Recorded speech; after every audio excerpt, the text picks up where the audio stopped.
This is truly an international prayer breakfast here in the Vienna Hofburg. With me is Albert Veksler from the Jerusalem Prayer Breakfast.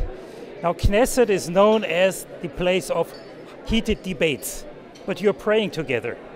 Well, Jerusalem Prayer Breakfast is really a very unique initiative because it unites the Christians that love Israel from all over the world. And yes, we do come and pray in the Knesset for the peace of Jerusalem.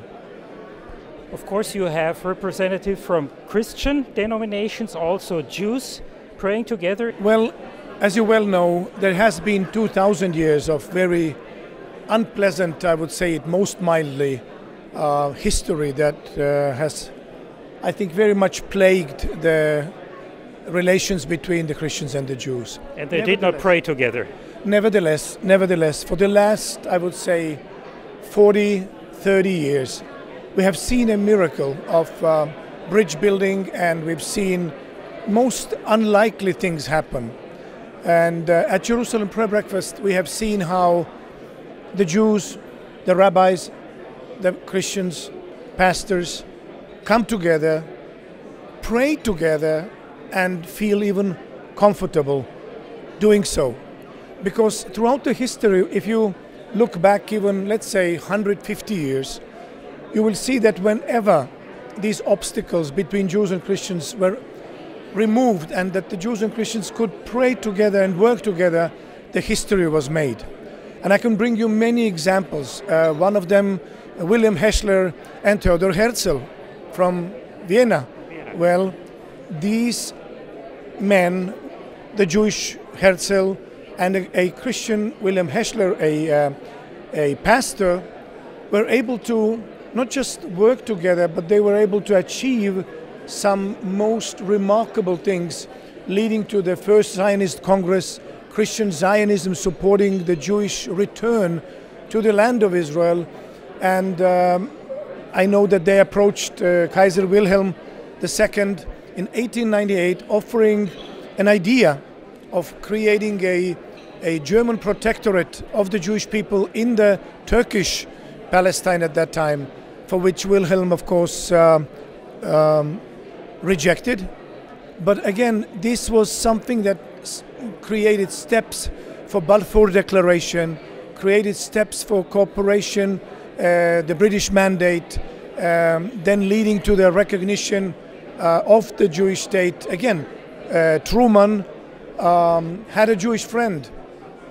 They could work together, they did business together, and because of that friendship, Truman, against all odds and against the pressure from the foreign ministry, the state secretary at that time, Marshall, recognized Jerusalem, recognized Israel, the state of Israel, 11 minutes after that Ben-Gurion had done so in Tel Aviv. So whenever Jews and Christians come together, miracles happen. And this is what Jerusalem Prayer Breakfast is all about. We see miraculous things. This year we had two co-hosts in the Knesset, one from the opposition, Gila Gamliel, one from the coalition, Tatiana Mazarsky, inviting the Christian friends to the Knesset. In the end of the Knesset reception, we had the former Prime Minister, Benjamin Netanyahu, come and speak for us. Our keynote speaker at the prayer breakfast this year was Nick Vucic. So he was sitting on the stage of the Knesset auditorium. And when Netanyahu sat beside him, Nick Vucic said, "Can I pray for you?" For which Netanyahu said, "Of course." And then we had another prayer for Israel, for Benjamin Netanyahu, for this Israeli government, right in the very heart of the Israeli Knesset. And so these things are impossible to orchestrate, these things are impossible to plan. Nevertheless, they happened. And so we want to invite all of our friends and viewers to come and join us in Jerusalem. Every first week of June, on the Jerusalem Day, we gather the Christians, we gather the Jews that love Israel, that love Jerusalem, to pray for the peace of Jerusalem. When people think about Jerusalem, they not necessarily think about peace and not prayer. It seems to be a very unlikely place for a prayer breakfast to start. How about the beginnings? Well, it's a really amazing thing what happened in Jerusalem that happened in 2016. I had the privilege of taking different delegations of the Israeli parliament, the Knesset, to different prayer breakfasts like this one here in Austria. And then one of the Knesset members, Robert Ilatov, was appointed by the Speaker of the House to become the chairman of a group called Christian Allies Caucus, responsible for relations between the Jewish state and the Christian communities. And he asked for my help. He said we need to build a new alliance of the Friends of Israel. And without thinking, I told him, you know what? We need a prayer breakfast to do that. And he said, you must be crazy. You're out of your mind, because this is the Jewish state. You don't expect us to pray to Jesus, do you? And I said, look, we can find things that actually the Jews and the Christians can do together. The Jews and the Christians can pray for the peace of Jerusalem together. He said, you are out of your mind. Forget it. But next week, he came back and said, look, I spoke with the president, then President Reuven Rivlin. He loved the idea. And not only he loved the idea, he said, I will host you. Wow. So he invited us on the 50th anniversary of the reunification of Jerusalem to his residence. So we gathered the 200 founders of the movement in the residence of the President of Israel, Reuven Rivlin, at that time. And with open arms, outstretched arms, and open heart, he said, I have been longing for the prayers of the Christians for the peace of Jerusalem. And little did we know, after that we had a reception in the Knesset, and then we had the prayer breakfast at Waldorf Astoria Hotel, in which many important people prayed. Michelle Bachmann from the United States Congress and many others.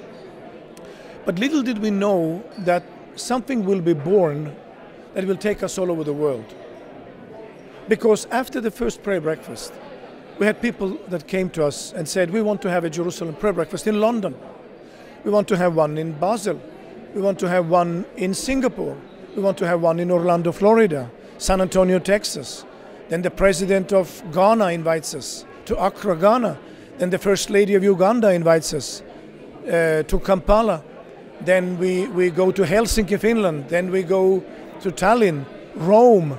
So 15 prayer breakfasts outside of Jerusalem and 6 prayer breakfasts in Jerusalem has been the most unlikely development, as you said, from Jerusalem. When the Bible tells us to pray for Jerusalem, this would also be a prayer for the whole world. You are very right, and peace in Jerusalem is peace in the whole world. And I believe that we are about to see how many conflicts can be resolved out of Jerusalem. It is most unlikely scenario even today when you think of this. But this is happening more and more and more, that people and Christians are coming to Jerusalem and finding their conflicts resolved in Jerusalem. Because the prayer for the peace of Jerusalem affects all the nations. And I believe that the prayer in Jerusalem will bring peace also to the other nations. So this is a matter that concerns all of us.